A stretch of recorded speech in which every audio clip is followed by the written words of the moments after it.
Matamgi Manipuri Wari channel asibu tawiriba khwai pumnamakpu taram nokjeri ngasi samhausangom Eshang Karaba Thamoi taramanga suba tangkak amok puduna lakjeri mayam punna taminarasi Satrasingna utpa program loirabada isai hongna bahaidana sim saringai pung ahom henjilakli nupi ahom duso singer amani di yengam kisi aduga halasi haidana leiri Nupani duso makoina pamli badugi maningda mi hawgat ki baduda moina mahot silli wari di sanandi nupi sing duso makoi gi thokpa wari ni aduga nupani duna ikhang khangdaba nupi sing dugi wari do khangnaba mana thangatuna tari bani chatlasi haidana hawgana rakbada nupani duso hawnaruba tawdana lepkhalakli singthana noklaga ngambade yengduna hanglakli kaino chatlage hairo loi fawengaroidro Ngai da chatuino akoi thinbiramagi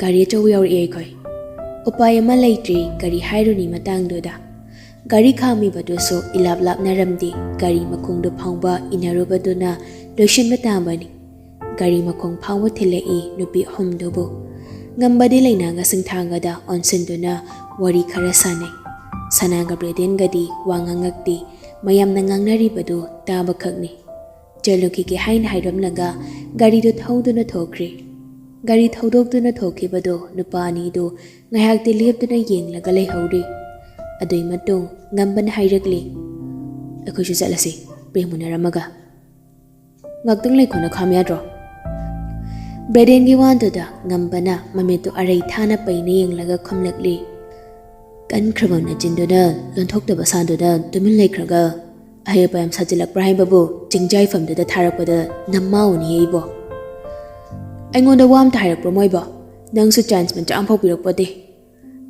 Chalo yada min hangak trigai khomda biga sagala nu saida kalina jin khokan doga nupi re hele aduga nupi mamang da gentleman ga sadan pak lok thajilakani law number am ta lawro ko nang du dai tawraga aina message thaba kai dawdo kem halakte ba Aisu research fanayam di tawani adubulu chinfamdo amhek thamdimi taning deko khana dana ani do prem gi manakta changlakduna ngammana lising tara function to ga mari leinana donate tawjarama gi haidana tawramlaga ngambaga breden ga do mayum da halakle namidang ni sanana chak doklaga magi famang do changlakpado pungma palam tasilak labani ngasai nagi phone do ngahak phawba yenglode Pamung kakhatpada data do on tawduna yengbadadi messenger da ngambagi message ama lakpagi notification do chongthorakli aduga WhatsApp da so leinaga singthanga makhoi ahom gi semba group do message phanayam na leirami sanana WhatsApp da hana changdana notification bar dagi ngambagi message do hana yengli aigi number di nangsupiro marak da wari sanasi Ngasay makoy ani khak phamlingai matangduda tharakpa message ni sanado nokfet tawraga reply di piramdana WhatsApp ta changlakli ngasay makoy ani gi photo namhau brahai bagi matangda tawramba discussion ni sana sangambanaga nakana phamjilakpaduda photo namba hai loitarang chatkidana kawkhrabani mamanabi ani dunandi cheksina sinajarambani photo namu haidana oh ai siredana Message mayam do pana sanana majinda tapna soli tanjada magtada group da video call pataw shili lenana paidaba yararoi sana su paikhatli ahom do punna pairabada singthana sana da suklaga hanglakli nanga sai khoi gini kaina photo ambau nam haudraba haiba nam haudre lenana mungnok laga phare sina isamek same singthana sana da onsinduna Ngasay no isay ngalak minaba nupada aduna namkibani camera da tawraga adum da thalo kana da haiduino aduga kaidi saino messenger da message thako noini message thanai du de ai ngamaroi ko aikoina namamu hairaga nangna namam da baini aikoidi photo lo de yare haisini ko lawro ko nata de di saudoini thamme ko ai wanda hairam laga singtha du phone du kakri Sanana majina maga pomthokduna leina da hairakli amta haiwa sinupise ai kamayan do behind duino khangde ko iso lawro yare nangso status samna photo phawhai lai chi haiba yaroi minoi ba Yanaba haino. Mechibu khachilamlaga thamkhre lainadi. Sanadi mathari bisa hauri. Ngasi numidang ngambana mangonda message ama phau tharamdi. Message ama lerami hairdi mana reply pibada haikibasu yabani. Adubu dum ta leiramdabana kamaina man hana message tharuni haiba wakhal sida khanbada mamatha aroi bisare. Wakhal khalingai pungkhai na changkre. Singthagi call amuk lai sanado sugatuna phone do ogli. Singtha tharabo as ai haidri kai chanarige ko hayu kai dorage masak khangna dab suna dabaduba mana message an thara kan thaige adu phau ngairo ngamara ngasigbo kamaina hayang hangchi thaga toino yam thun hayu ko thame ai amuk su thamkri sanando tandi mande dauduna ngambagi chanda changnakduna message ama namge haidana wakhal khalingai lasin thoglakpadu 8 hours ago haina thorakpaduda sanado message thamagi mahot number do ina lauthokduna call ina tawshili ringdu tatlamdaida makol iwawawna asomdagi paikhalakli hello tumaba ngambadi ngasai halakpadagi wamandana tumthakrabani ahinga mapung phana tumdebani gari duna sangna hangat handa thaurubaduni wamandana hek yaurakpaga mapi phauba hongdana hiplambadagi adum tumthakrabani nupi khonjal ama tabaduda kanano khanna ingaw ngaun hanglakli kanano thammage adu kha khairamlaga phone du kakre ngambasu ingaw ngawna phone screen du thangdukduna yengli khonjal do malak senna bahanarakli tum haugalakpagi mana wakhal tawshiludabani gyan lai haujiktada Truecaller da jangduna yenglaba matamdasu ijaw jawna thorakliba mingdu ubada ngamba mamit mana khangsing singkri prap callback phattawsili ring anirak chatpada paikhalai sanana wa haibanang ringai ngambana hanna singdokna bahotne aidi tum haugalakpagi ingaw ngawrure hoi yani tum yare haujikti haugalle ado sengna nangdi nangni ko call tawrise kaiba ai thajau haimba pakna yadri sengna ai sangta thajadri nangna ngolda call tawrakani se kainom ta haige tawni aingonda hayo tadai ngairabani haide haini neide ngambana yamna excited oiba maong ta hairakpani asomdagi sanana ngasai noina mana bana namkiba photo singda adu yawdi khar thabiro na haige tawni ngamba second khara wakhal khalai aduga nok fet tawduna khomnakli ai amta hangkhige ko aduga mu call tawrke hoi ngamana call kaklaga Braden gi number du da call tawsilai Braden chu tum thawra male uiri tawduna khomnakli good news kaino singthana nangonda ngawri hai ai Braden mamit panaga chap yungi ngahak tu wangang ni haibaga kaw mamakhay tumin laiki baduda ngambana khonjal thongna noksilak I wakhal ga sagal isidi sak nangonda ngawri ka hairanga nangna thajari neba kokto nangi phagiro nangse asingmuna teda namai mat tumma kansida kai kana ba khainingi no khanglaw lawr I handakti Braden du ngambana muksunok laga namit chingabana dro wam haibige dawani ne kain hairo yare aduga thamo ngakta tomge singthana ngasai nangna namkiba mai photo singdo tharo na hairi kai khumkhai bano asing bairo phagiro kaino si matang si faudi phagi mala di adai di nadai janara roibo singaba thamoro ai number piko engonda haya loyu adu yana ba nang nai ko adu ngamdraga sijako nasaktuga thamo yare haina ngambana call kak thalaga sanada mo call tawduna photo thadok thajin tawnabado pharak darani aduna singthada direct thala gi haidan haire sana som thanga ki gi haiduna singthada mo call tawduna haire singthana magi number oina pi cry bedagi sanana mo ngambada call tawduna singthagi number pirakli ngambana mo Bradenda call tawduna singthagi number pirari ngahak tuda amada muk tawnariba call do mari ni Bredena Singthagi number Pangbada Ludon Sarkri. Hiplambagado Junkatuna Pamgri Pamung Mayaida Kongrai Janduna.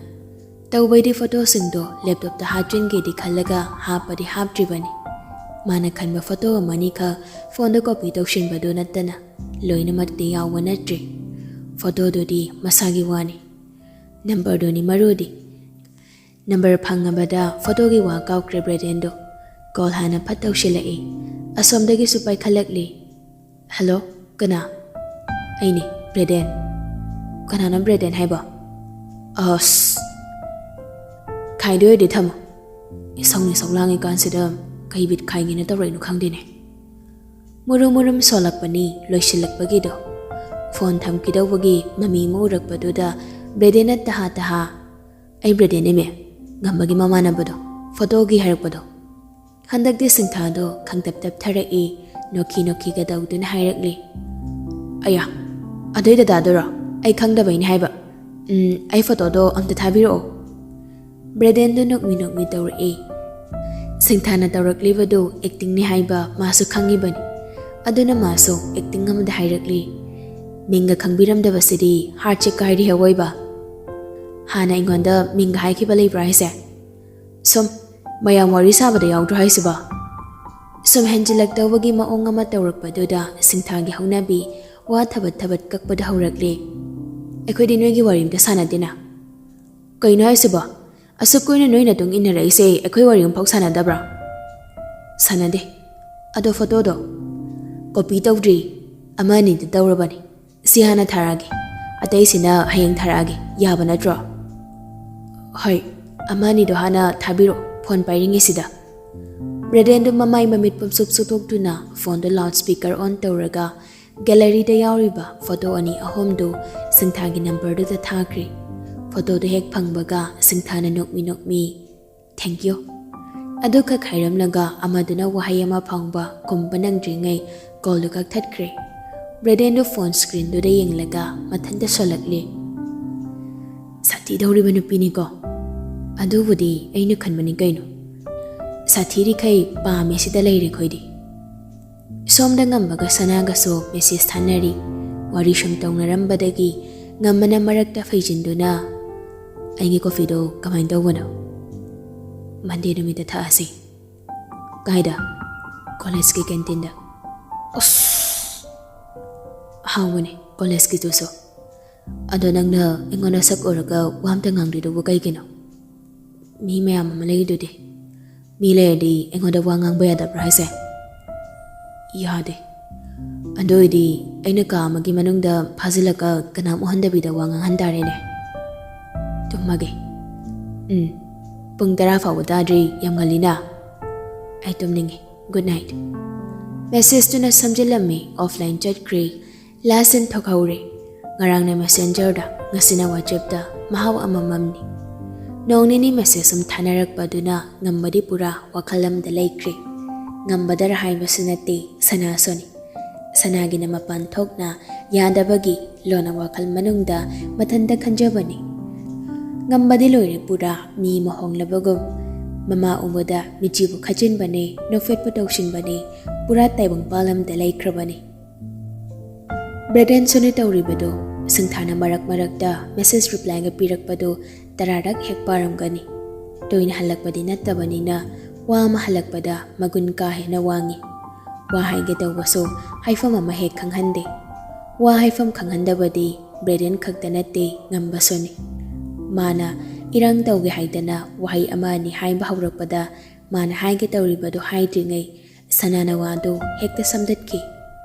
Giri takselude hairasu yaroidaba ama laibana madusu tawdre. Adobo nungsi wahai haina de haiduna so mayamgi mitingda icham chamba wahai ama oina iraiba mayek singdo makhoingidi nungsibada hainingai leitraba wahai ngagtani. Asum langpana Monday numit yaushilakli ngamba so ngasidi Breden bu puningdi. Wa thoina ngangandabido Breden na nakanda laibada amuk hena tumin laisingini khanbada ma puningdre aduna nang yauranu haige haidana ayuk ya haubaga Breden na call tawrakli. Ay ngasi mahuna budget kani. Ay yauranu haidugi tawri oiramni ne. ꯃꯥꯗꯣ comfortable ꯑꯣꯏꯔꯣꯏꯅ ꯇꯧꯕꯅꯤ ꯃꯊꯪ ꯆꯠꯄꯗꯗꯤ ꯄꯨꯟꯅ ꯆꯠꯁꯤ ꯅꯪꯗꯨꯁꯨ ꯌꯥꯅꯕ ꯈꯔ ꯇꯛꯁꯤꯜꯂꯣ ꯏꯁ ꯑꯉꯥꯡ ꯃꯆꯥꯅꯤꯅ ꯊꯦꯝꯃꯤꯅꯤꯅꯦ ꯍꯥꯏꯁꯦ ꯌꯥꯔꯦ ꯅꯪꯅ ꯇꯨꯅꯕ ꯆꯠꯄꯗꯣ ꯑꯩ ꯌꯥꯎꯅꯤꯡꯗꯦꯀꯣ ꯐꯖꯅ ꯌꯥꯅꯔꯗꯤ ꯑꯩꯗꯨꯁꯨ ꯈꯔ ꯍꯥꯏꯌꯣꯅ ꯍꯥꯏꯔꯒ ꯀꯥꯏꯗꯩꯅꯣꯗ ꯑꯩ ꯐꯥꯎ ꯌꯥꯗ꯭ꯔꯤꯉꯩꯁꯤꯗ ꯀꯃꯥꯏꯅ ꯅꯪ ꯉꯥꯛ ꯄꯨꯁꯤꯜꯂꯣꯗꯣꯏꯅꯣ ꯌꯥꯔꯦ ꯊꯝꯃꯣ ꯅꯪ ꯆꯠꯅꯤꯗꯥꯏ ꯆꯠꯂꯨꯔꯣ ꯌꯥꯔꯦ ꯁꯧꯔꯪ ꯎꯔꯨꯡꯅ ꯍꯥꯏꯔꯝꯂꯒ ꯐꯣꯟꯗꯣ ꯐꯠ ꯀꯛꯈ꯭ꯔꯦ ꯉꯝꯕꯁꯨ ꯅꯣꯛꯀꯤ ꯌꯦꯡꯗꯨꯅ ꯂꯩꯍꯧꯔꯦ ꯊꯦꯡꯅꯕꯗꯤ ꯀ꯭ꯂꯥꯁ ꯂꯣꯏꯔꯒ ꯄꯨꯡ 1 ꯑꯗꯥꯏꯗ ꯊꯦꯡꯅꯁꯦ ꯍꯥꯏꯅꯕꯅꯤ ꯉꯝꯕꯅ ꯏꯔꯨꯖꯕ ꯂꯣꯏꯔꯛꯄꯗ ꯄꯨꯡ 11 ꯇꯥꯔꯦ ꯇꯥꯋꯜꯗꯨꯃ ꯁꯦꯠꯂꯒ ꯗ꯭ꯔꯦꯁꯤꯡ ꯇꯦꯕꯜ ꯃꯃꯥꯡꯗꯨꯗ ꯃꯁꯥꯒꯤ ꯁꯛꯇꯝꯗꯨ ꯉꯥꯏꯍꯥꯛ ꯌꯦꯡꯂꯤ ꯌꯦꯠ ꯑꯣꯏ ꯆꯤꯞꯇꯨꯅ ꯃꯊꯟꯇ ꯃꯤꯠꯆꯤꯁꯨ ꯈꯠꯆꯤꯟꯗꯨꯅ ꯅꯣꯛꯐꯦꯠ ꯇꯧꯖꯩ ꯃꯤꯡꯁꯦꯜ ꯃꯃꯥꯡꯗꯨꯗ ꯃꯣꯟꯗ꯭ꯔꯪ ꯍꯥꯏꯐꯦꯠ ꯀꯥꯞꯂꯝꯂꯒ ꯉꯔꯥꯡꯅ ꯃꯥꯅ ꯁꯦꯠꯅꯕ ꯍꯥꯏꯗꯅ ꯈꯟꯗꯣꯛꯇꯨꯅ ꯊꯝꯂꯝꯂꯕ ꯗ꯭ꯔꯦꯁꯇꯨ ꯄꯨꯊꯣꯛꯇꯨꯅ ꯁꯦꯠꯆꯤꯜꯂꯤ ꯂꯣꯏꯁꯤꯟꯕ ꯌꯥꯝꯕ ꯂꯣꯏꯁꯤꯜꯂꯤ ꯀꯦꯕ ꯌꯥꯝꯕ ꯈꯔ ꯀꯦꯔꯦ ꯍꯥꯏꯔꯒ ꯃꯈꯥꯗ ꯀꯨꯝꯊꯔꯛꯂꯤ ꯏꯃꯨꯡꯗꯒꯤ ꯍꯦꯛ ꯊꯣꯔꯛꯄꯗ ꯃꯇꯩꯃ ꯊꯦꯡꯅꯩ ꯃꯅꯥꯎꯅ ꯃꯁꯥ ꯀꯥ ꯍꯦꯟꯅ ꯊꯣꯔꯛꯄꯗꯨꯗ ꯅꯣꯛꯂꯒ ꯍꯪꯂꯛꯂꯤ ꯀꯥꯏꯗꯅꯣ ꯌꯥꯝ ꯀꯦꯊꯔꯦꯗ ꯏꯅꯥꯎꯁꯦ ꯅꯅꯥꯎ ꯊꯕꯛ ꯃꯆꯥ ꯑꯝꯇ ꯆꯠꯂꯨꯒꯦꯅ ꯇꯧꯅꯤ ꯇꯩꯃ ꯆꯠꯂꯨ ꯄꯥꯈꯪ ꯑꯣꯏꯔꯤꯉꯩꯗ ꯆꯠꯇꯧꯅꯦ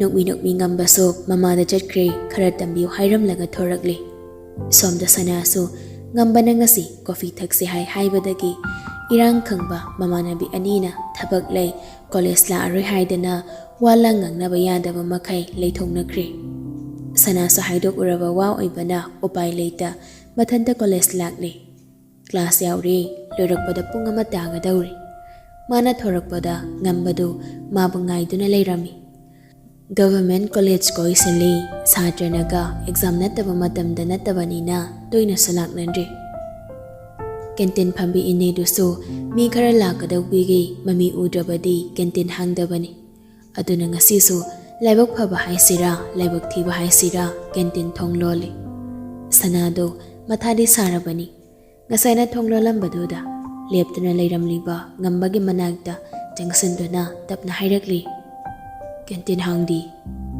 ꯄꯤꯊꯔꯣꯏ ꯍꯥꯏꯔꯣ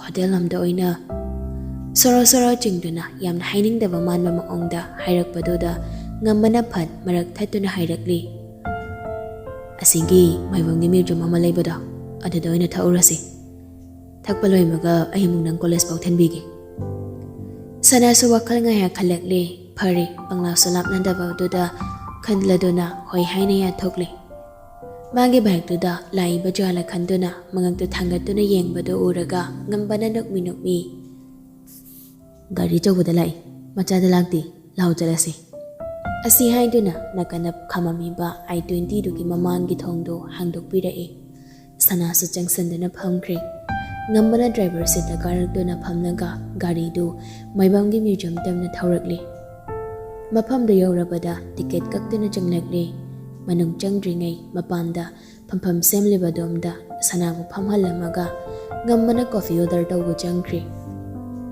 ꯑꯃꯨꯛ ꯍꯜꯂꯛꯇꯨꯅ ꯐꯝꯂꯒ ꯅꯣꯛꯐꯦꯠ ꯍꯥꯏꯔꯛꯂꯤ ꯀꯣꯐꯤꯗꯪ ꯍꯥꯏꯔꯝꯃꯤ ꯅꯪꯅ ꯀꯣꯐꯤꯗꯪ ꯄꯤꯊꯛꯀꯅꯤꯅ ꯍꯥꯏꯕꯒꯤ ꯆꯥꯅꯕ ꯌꯥꯎꯔꯁꯨ ꯌꯥꯏ ꯅꯪ ꯀꯩ ꯆꯥꯅꯤꯡꯒꯦ ꯑꯩꯗꯤ ꯆꯥꯅꯤꯡꯗꯦ ꯑꯗꯨꯗꯤ ꯑꯩꯁꯨ ꯆꯥꯅꯤꯡꯗ꯭ꯔꯦ ꯅꯣꯏ ꯅꯃꯥꯟꯅꯕꯗꯣ ꯌꯥꯎꯔꯛꯇ꯭ꯔꯣ ꯇꯜꯂꯦꯌꯦ ꯃꯥꯗꯣ ꯀꯩꯒꯤ ꯏꯕꯥꯅꯤ ꯎꯅꯕꯗ ꯗꯤꯁꯇꯔꯕ ꯇꯧꯕꯗꯣ ꯃꯥ ꯇꯜꯂꯤ ꯑꯗꯣ ꯅꯣꯏ ꯅꯃꯥꯟꯅꯕꯤꯈꯩꯗꯤ ꯊꯕꯛ ꯑꯃ ꯂꯩꯔꯦꯅ ꯍꯥꯏꯔꯛꯑꯦ ꯃꯣꯏ ꯑꯅꯤꯃꯛ ꯑꯩꯈꯣꯏꯅꯤ ꯎꯅꯁꯦꯅ ꯍꯥꯏꯅꯈꯤꯕꯗꯨꯗ ꯃꯣꯏꯈꯩ ꯂꯣꯏ ꯆꯣꯟꯁꯤꯜꯂꯛꯏꯔꯣ ꯈꯪꯗꯦꯗ ꯀꯣꯐꯤ ꯀꯞ ꯑꯅꯤ ꯄꯨꯔꯛꯇꯨꯅ ꯃꯈꯣꯏ ꯑꯅꯤꯒꯤ ꯃꯃꯥꯡꯗꯨꯗ ꯊꯝꯂꯔꯤ ꯉꯝꯕꯅ ꯀꯣꯐꯤ ꯀꯞꯇꯨ ꯄꯥꯏꯔꯒ ꯁꯅꯥꯗ ꯌꯦꯡꯗꯨꯅ ꯍꯥꯏꯔꯛꯂꯤ thanks for the coffee welcome can you please accept my thanks with the coffee ꯁꯅꯥꯗꯣ ꯉꯥꯡꯉꯛꯅ ꯉꯝꯕꯅ ꯌꯦꯡꯂꯛꯏ ꯉꯝꯕꯅ ꯋꯥꯗꯨ ꯁꯥꯡꯗꯣꯛꯅ ꯅꯪꯒꯤ ꯊꯦꯡꯀ꯭ꯌꯨ ꯀꯣꯐꯤ ꯑꯃ ꯌꯥꯎꯕꯒꯨꯝ